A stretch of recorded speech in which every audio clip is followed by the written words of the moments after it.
scientists have given this a time and call it a healing time for you people. So whether you like it or not, you must be healed. I say whether you like it or not. We can't allow you to get out of that gate without being healed.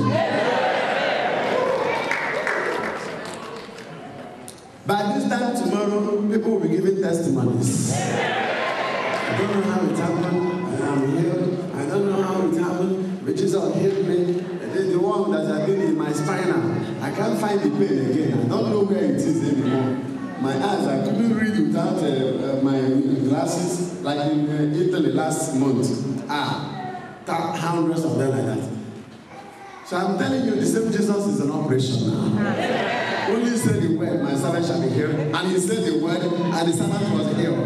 This is our Jesus. This is our healer. This is the miracle worker. And the Bible says in Matthew chapter 8, in verse 16, and the people brought all their sick people around him that he could touch them and heal them. And the Bible said, and he casted out demons from many lives and he healed them all. He healed them all. Hallelujah. Healing for all. In Matthew chapter 14, as he was moving, crowds followed him. You know Jesus the crowd puller. Crowds followed him. And the Bible says in verse 14, the God that saw the sick and he was caught in compassion and he healed them all. He healed them all. All. Including me, including the Father, including you. He healed them all. Both Mama and Papa, the child. All.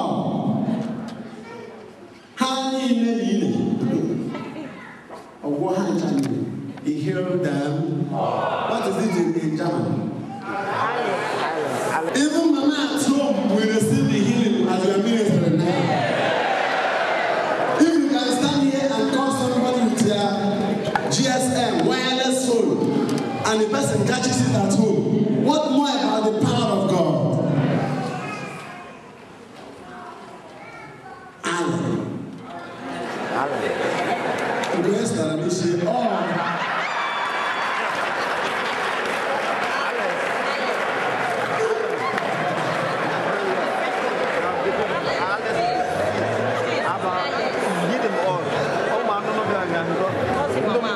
healing for all. He healed them all.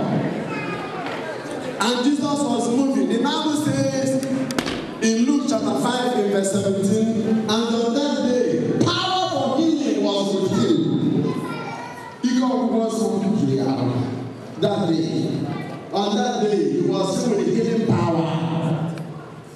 Because when the priest begin to lift the blessed sacrament up, you begin to take a healing. We don't care the part of the body that has been eaten deep into the fabric of your system. All we are wishing is healing for all. The woman said, that great healer, that specialist is a possibility. I heard she is passing by this way today, and the woman was by the door waiting. By the time he comes, if I will only touch the fringe of his garment, I will be healed. And the Bible says the woman was there waiting. The moment Jesus was passing, crowd filled everywhere. She pierced through and touched the hem of his garment, and the flow of the blood stopped.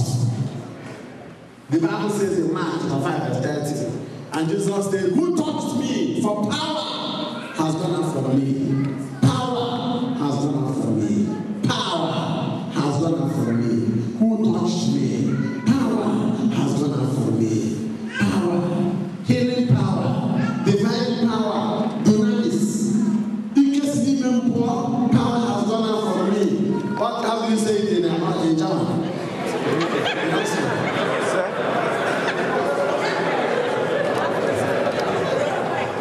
Kraft ist von mir ausgegangen.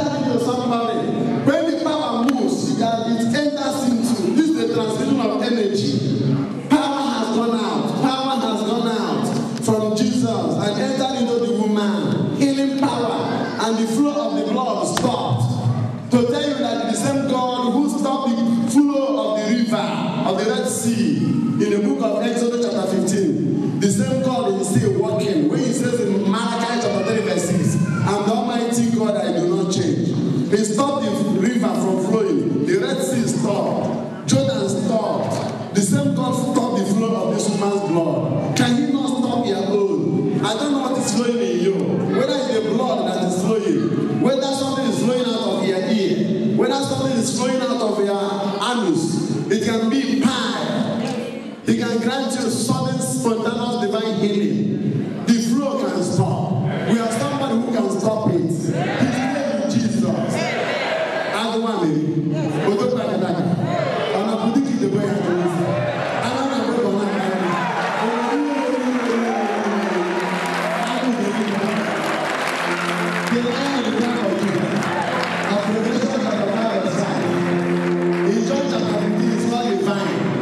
In Genesis chapter 1, you will see the woman.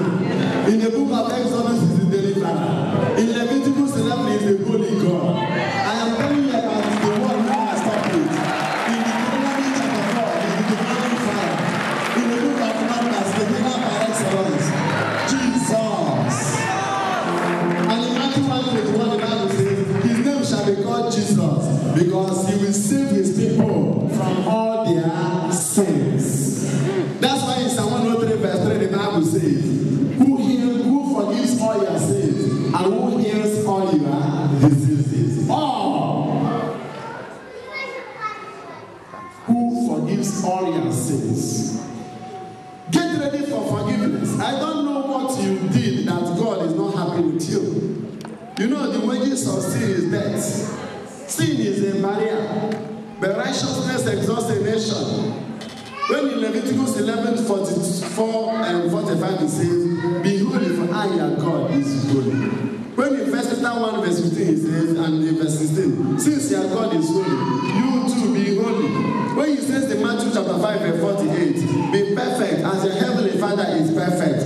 I'm talking about the power of God unto holiness, righteousness. And he says in Matthew chapter 5, blessed are those who are pure in heart, they shall see God. The secret of seeing God, secret of encountering him is in this life of holiness, in the life of purity, in the life of sanctity. Somebody begins to live a life of consecration, and God loves you.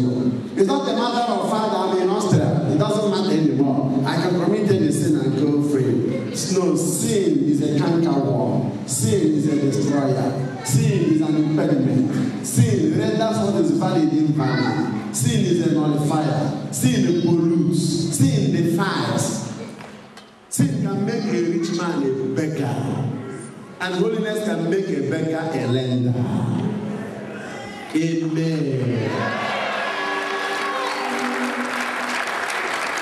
So the expert and the specialist in impossibility is here. Jesus is his name. We are his messenger. I will not where. But he's ambassadors. And he's now ready to touch you. And you're ready to be touched.